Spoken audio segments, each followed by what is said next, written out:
morning.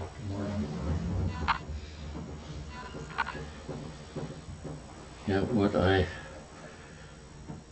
will talk and try to explain is something that you can't understand. It's really a fantastic thing, the Dharma, because it's not to be understood, because your thinking mind is limited. Your thinking mind produces the conditioned world. The conditioned world produces suffering. It's a free country. You can do what you want, but you will suffer if you continue to live in the conditioned world. Actually, I was inspired by this talk by the ninth chapter. I was supposed to give it on a study group. It says,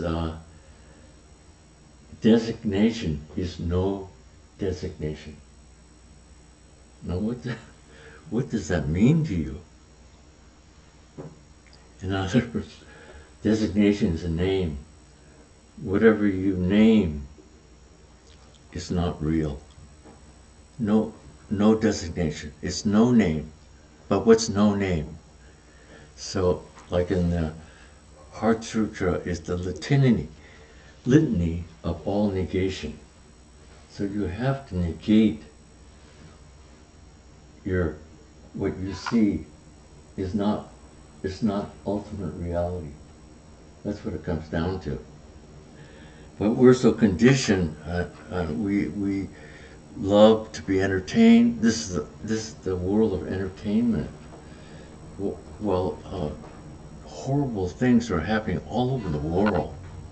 You know, this is a degeneration period of the Dharma. Not just the Dharma, but when you look around, the entire world is being degenerated. So, actually, the first chapter in this book, Diamond Sutra, and the Sutra of Hunin, the first chapter in the study group was about the convocation of the assembly. And all it talks about is the Buddha putting on his robe, the Buddha picking up his baking bowl, the Buddha walking to town, the Buddha in the proper manner begged for his food, walked back. This is Dharma right there, because there's no objective thinking, no conditioned thinking. His demeanor is in the action, which is, right here, right now, in the action. Zen is action. It's not philosophy. It is philosophy, but the action of philosophy, because you realize ultimate reality. So does that sound like a big cup? Actually, you don't have much of a choice. It's not a free country. It's just an illusion. Okay, so that was just a convocation of the assembly. It's all his action, his presence in his action. He is where he is. You are where you are.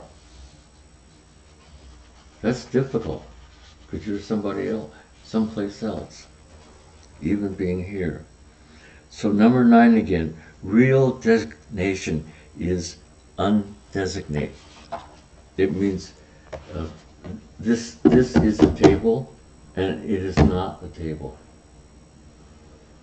Because as soon as you say it's a table, you've objectified it. And that's the conditioned world that most people live in. And that conditioned world causes suffering. But when you negate it, it means this is a table, and it isn't a table. It isn't just an object. The table is me. I am the table. We are one. And with that kind of a direct experience, your whole life becomes different. There's nothing outside of you. You contain everything.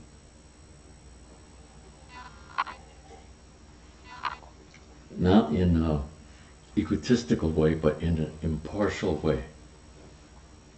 The subject is you, and the object is you. There's no distinction between duality. When there is distinction, then it makes us suffer. Doesn't make happiness. Okay.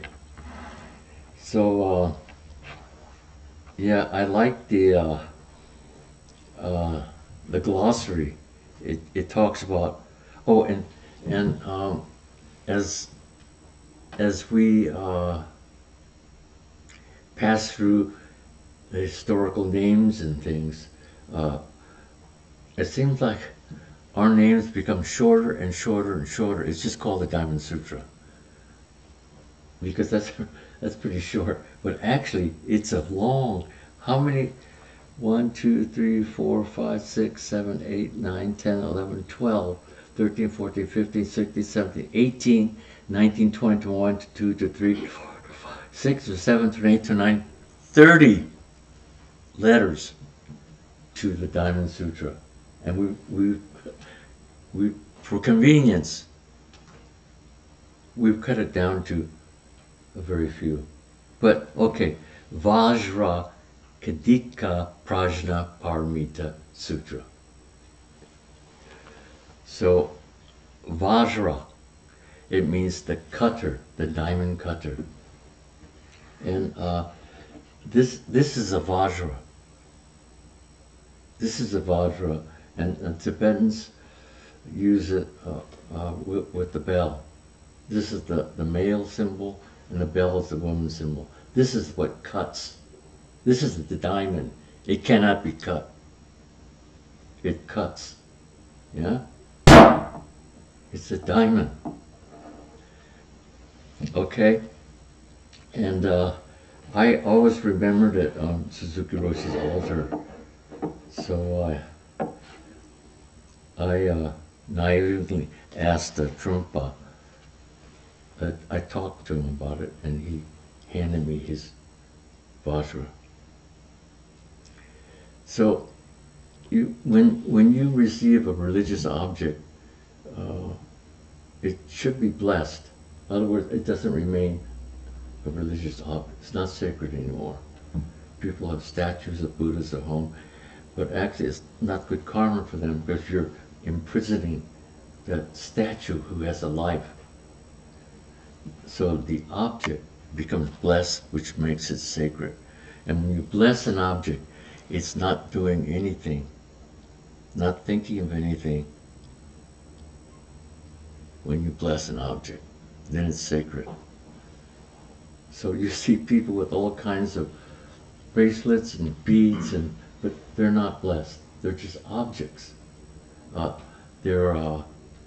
It's in fashion. It's a fashion. It doesn't mean anything. Okay? So, this is the diamond cutter, and this refers to the Diamond Sutra. It's the penetration of the impenetrable. How would you say that? It's the penetration of the impenetrable. Yeah, that's the opposites. So you can't think in this. This should stop you from thinking. So that's the diamond. And it cuts through all matter. Only the diamond does that, and it cannot be cut itself. And even with the tiniest light, it's resplendent, shines, and even underwater it still shines. So that's the Vajra Kadika. Prajna is wisdom. It's the first and best kind of realized insight. It's beyond knowledge. It's not information like you go to school for. It's the knowledge or the wisdom you have within yourself. It's nowhere else to be found. And the Bodhisattvas, in the glossary, I like this very much. It's the Bodhisattva ideal. But you know, these are just words and concepts. But this is what a Bodhisattva, an enlightened, Bodhi is enlightened, Sattva is being, but in this case, it's warrior. Warrior. It's hero or heroine. It's the best.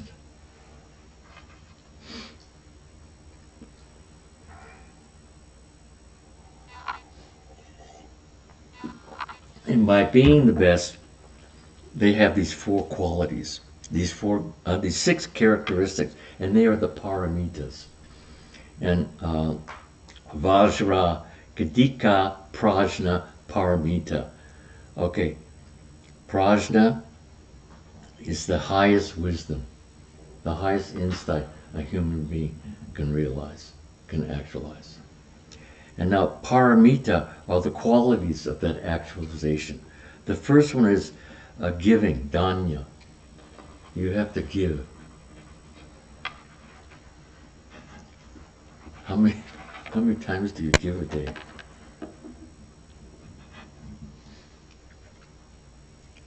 Second one is forbearance. You know, for the forbearance. That's not much of a modern word now, but to forbear, to carry forward the burden, the resolve. The third one's energy. You have to have the energy to do it. Energy. When you become lazy in your daily life, just turn it around, turn it into energy, because laziness is energy, but it's dead energy. I mean, that's what I try to do when your mind becomes lazy. Turn it around, right there, right then. See what happens. Energy, spirit. And then 4 is patience. And patience, shanti, is, Suzuki Roshi describes it as constancy. Constancy, like the water wears down the stone. It's a constancy. It's not being patient. It's constancy of doing the same thing over and over. And the stone is worn through. And the 5th one, which I like very much, it says meditation. But the 5th one is intensive meditation. Intensive. So that you are worn out. The you who you think you are is worn out. And because it's worn out, something begins to surface. It's not just sitting down. It's not like other meditation. The meditation is designed to wear your thinking mind out. Okay? I like that very much. This is in the glossary. I never seen that anywhere. It just is meditation, but people have different thousands of interpretations about meditation. But Zen meditation is intensive meditation, whether it's a 1-day, a 3-day, a 5-day, a 7-day. The first day, or depending if it's a 1-day, 2-day, the first part of it, it'll just reflect everything that's been happening in your life. Your mind is going around and around and around. Okay? That's what it's telling you. It's true. Everybody was not that we're unique in that way. It's every human being. Okay? And then the teacher is supposed to say this, and I forget also. Like in the 7-day Sesshin, the 3rd day, the teacher at the end of the 3rd day encourages the students to keep going, because you'll get the second win. Because by the 3rd day you're worn out, If it's a one day, maybe it's the morning you're worn out. But you're worn out is the most important thing. You cannot be who you think you are when you enter this realm. Okay? Intensive meditation. And of course, intensive meditation leads you to wisdom, to your insight of who you are. Okay? So there we have it. Diamond cutter, prajna, the wisdom, and the 6 paramitas. And the last part is paramita. Paramita means it's the best. It's the highest anyone could wish for. It's complete satisfaction. It's not going backwards. You don't slide backwards. You are not just happy, you are joyous. Your life is joyous. Even in bad times, your life remains joyous. Not that you don't acknowledge the bad times and see what's happening around the world. Your life is joyous. So paramita means going over to the other shore. Because we're on this vehicle, we're going over to the other shore. We're going over the sea of suffering, the ocean of suffering that you need not spend your life in, or other people. You're going over the sea of suffering.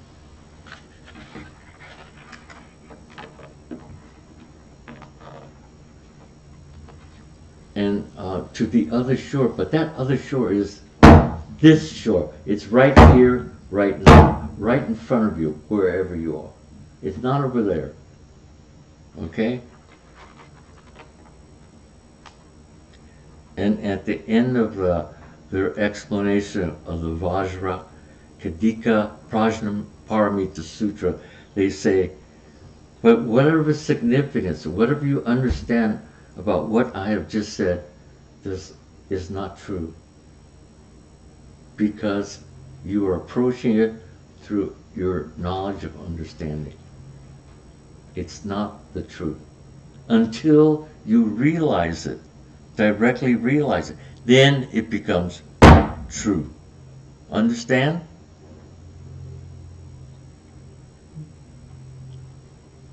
I never talked like this before, but it's true.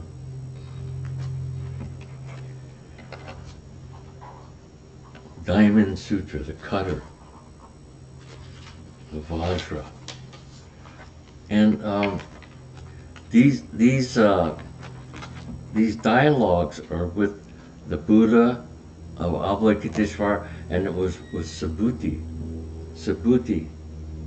and Shariputra.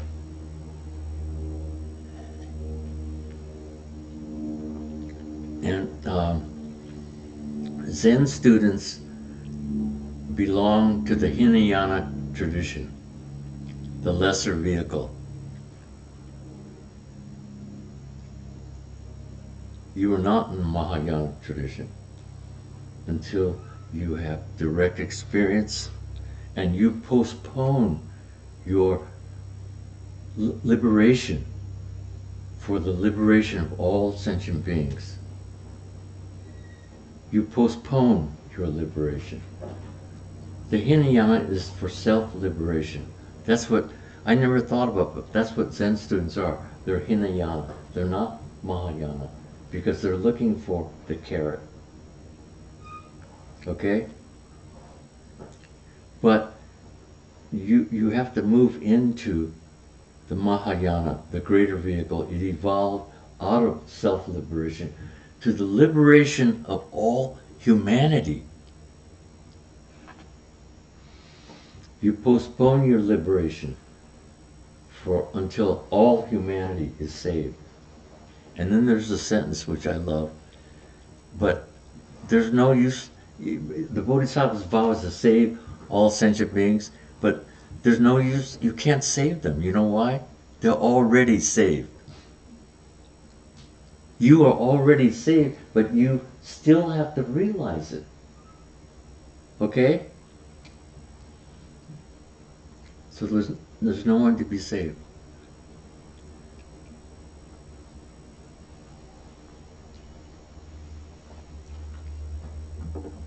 words but the meaning are different. And at the end, again, it says, whatever you think of or understand from this talk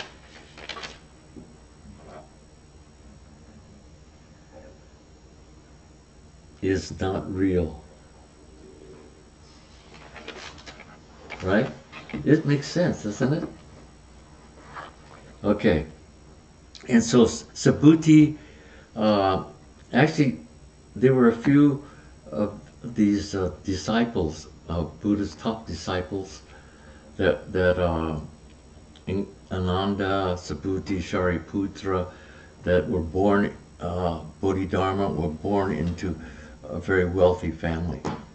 So that was a great cause for them to be able to read, to have that luxury of time and place.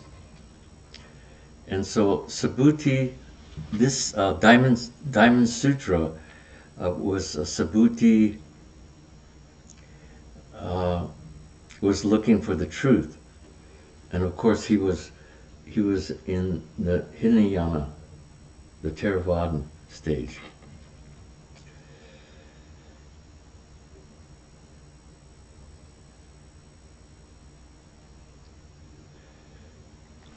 So he was still looking, he wasn't really satisfied with his tradition, to make it short.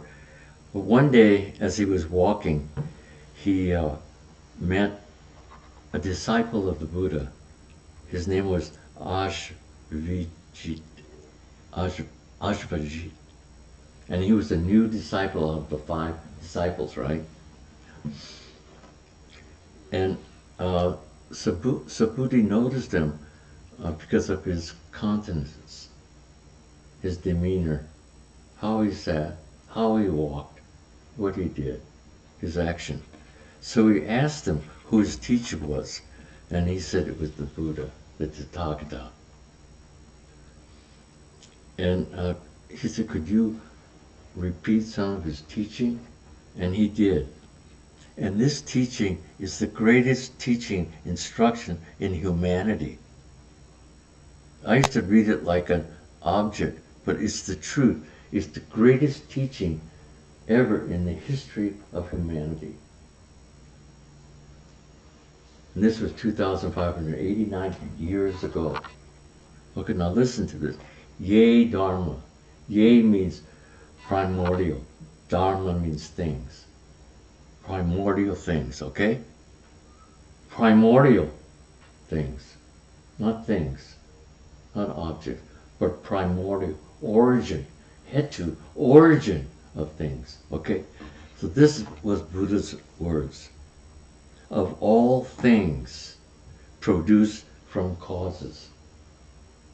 Everything is produced from causes. Of all things produced from causes. The Tathagata, the Buddha, has proclaimed their causes and their cessation. In other words, all these causes can end if you realize it. And these causes are our craving, our desires, our anger, our hidden anger and aversion, and our, what Trungpa said about ignorance, our confusion. That's a better word for ignorance, our confusion. Those 3 are the cause of our suffering. And there's cessation to these 3 causes. Yeah, this was one of the greatest proclamations in humanity. I mean, see some other proclamations about the atom bomb,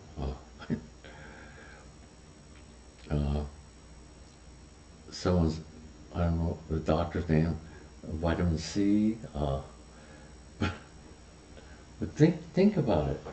The greatest proclamation in humanity. And this is what the path, but the path takes a strong resolve. It takes strong suffering to make you wake up that you don't want to go this way anymore.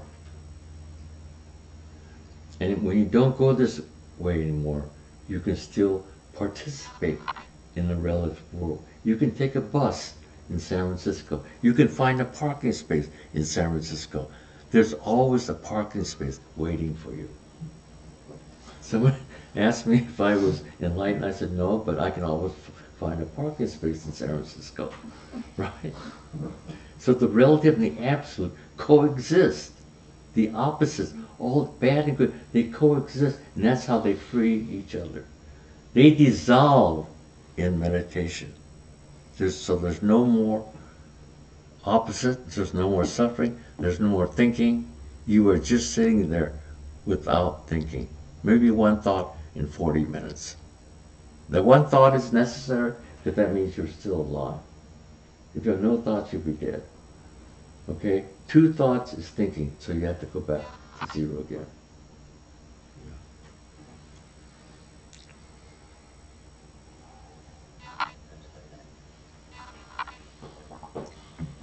It is and it isn't.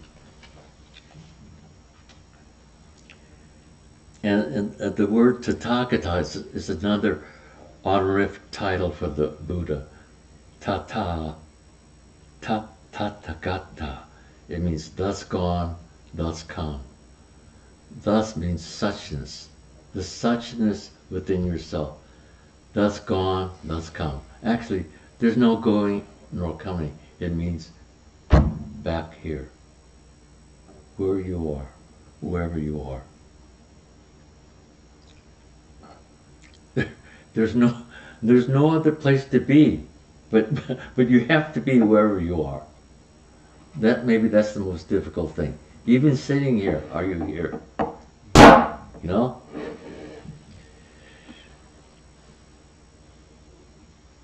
So, yay Dharma.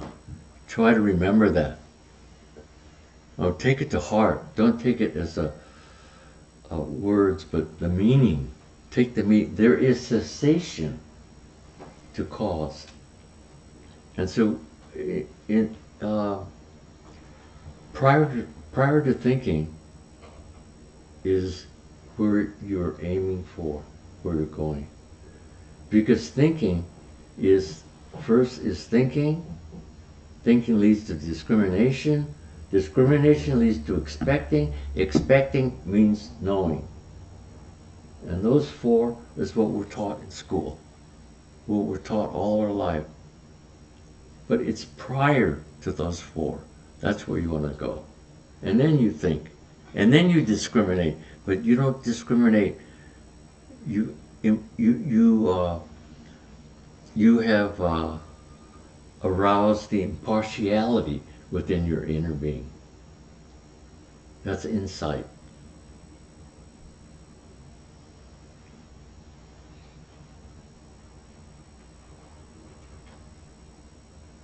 So when you get on the airplane, walk down the aisle, you kind of look at the people's faces.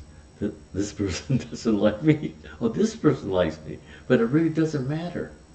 That's the world. So when it doesn't really matter, it is the Pure Land, wherever you go. You have to smile a little bit and not think that that person over there is going to be difficult, is going to be happy, is good looking, looking bad. Those are all the conditions that we have to get through just to see the person from your inner self. So you know, like a lampshade, I always use this analogy. You have the light in the middle, but you have a lampshade. And when the light hits the shade, it bounces back to your light. And that's the one that can't be named, nor touched, nor even sought after. Because the more you seek for it, it's more elusive. You allow it to come to you. Ask it for a cup of tea. Okay. Oh, so Subhuti, yeah.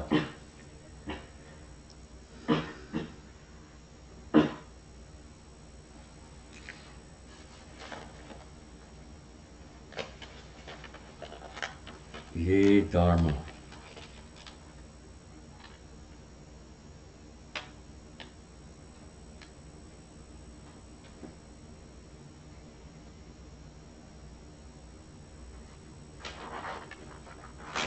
Yeah, there's not much more to say. The rest is the work, and it is a free country, but yet it is not, because you are in the palm of Buddha's hand.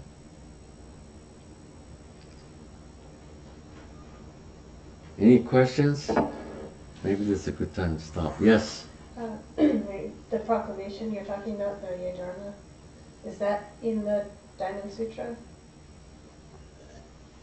Or you I'm not sure. I looked it up in the glossary. I think now, Ye Dharma. I looked it up in a dictionary, the Vajra, the Diamond Sutra, and it cites out Ye Dharma. I could repeat it again. Well, it's with the Tibetan mantras that I've learned, we always close a session with saying that whole proclamation. Oh, I see. And so I was wondering, Yeah. Where that. Yeah, this is the proclamation, Yeah. the cessation, Yeah. the cessation of suffering. Ye Dharma.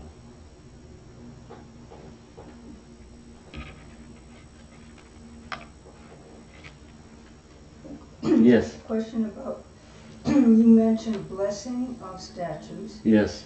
I have a really beautiful statue of Avalokiteshvara somebody gave me, and I would not want to think of her trapped. Yeah. So how do I? You have to get someone's blessing. You have to take it somewhere or have somebody come and bless. Okay. Okay. I'll do it. Okay. But when the person, the being blessed, they don't do anything. So we're taught to produce something, to create something. I'm going to bless it. You don't do. Your mind stops thinking. Well, it's interesting because I don't feel that's an unblessed statue. I feel connected Yeah, with that. you feel, but you have to have a person that knows how to bless it, to make it to make it true. Yeah, you could feel that way, of course, but you need someone that's been trained that way to do it.